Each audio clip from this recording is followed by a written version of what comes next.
Wakil Wali Kota Palembang Fitrianti Agustinda menerima kedatangan rombongan Balai BPOM Palembang bertempat di ruang rapat Wakil Wali Kota Palembang.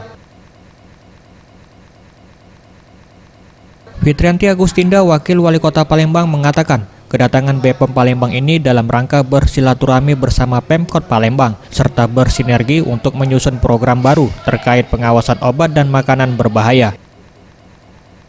Salah satunya dengan melakukan sosialisasi kantin sehat yang berada di sekolah. Hal ini dilakukan guna mencegah beredarnya bahan makanan berbahaya. Dan saya mengucapkan ribuan terima kasih kepada BPOM yang hari ini mengadakan audiensi dengan Wakil Wali Kota Palembang. Tentu saja tujuannya sangat baik sekali ya. Tujuannya ingin supaya nanti makanan-makanan, kosmetik maupun obat di Kota Palembang khususnya aman dari bahan-bahan berbahaya. Dan kami juga tadi sudah mendengar apa maksud tujuannya, ingin supaya nanti ke depan banyak sekali kerjasama yang bisa dilakukan BPOM dengan pemerintah Kota Palembang. Nah, ini tentu saja kami sambut baik sekali.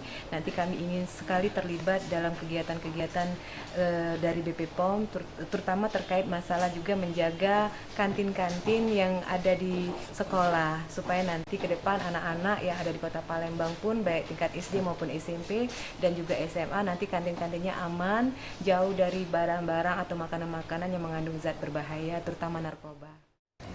Dirinya menambahkan untuk sidak makanan, jajaran Pemkot Palembang akan ikut terlibat melihat serta memantau makanan dan kosmetik berbahaya yang berada di tengah masyarakat.